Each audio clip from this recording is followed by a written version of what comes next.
ఒక తెలియని నెంబర్ నుంచి వచ్చిన కాల్ ఒక అబ్బాయి ప్రాణం కాపాడింది.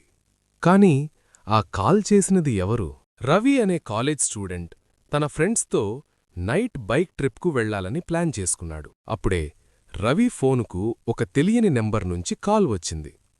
ఫోన్ లిఫ్ట్ చేయగానే ఒక ప్రశాంతమైన వాయిస్ వినిపించింది. ఈరోజు రాత్రి ట్రావెల్ చేయొద్దు, ప్రమాదం జరుగుతుంది.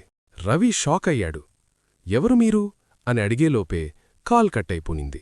భయంతో రవి ఆ ట్రిప్పును క్యాన్సిల్ చేశాడు. తర్వాత రోజు న్యూస్లో చూశాడు, అదే రోడ్డులో రాత్రి పెద్ద యాక్సిడెంట్ జరిగిందని. రవి షాక్ అయ్యి దగ్గర్లో ఉన్న ఆలయానికి వెళ్లి నమస్కారం చేశాడు. అక్కడ వెంకటేశ్వరస్వామి విగ్రహం ముందు నిలబడ్డాడు. తన ఫోన్లో కాల్ హిస్టరీ చెక్ చేశాడు. ఆ తెలియని కాల్ రికార్డ్ అసలు లేదు. అప్పుడు రవి మనసులో ఒక ప్రశ్న వచ్చింది. ఆ కాల్ నిజంగా ఎవరు చేశారు? మనిషా లేక దేవుడా?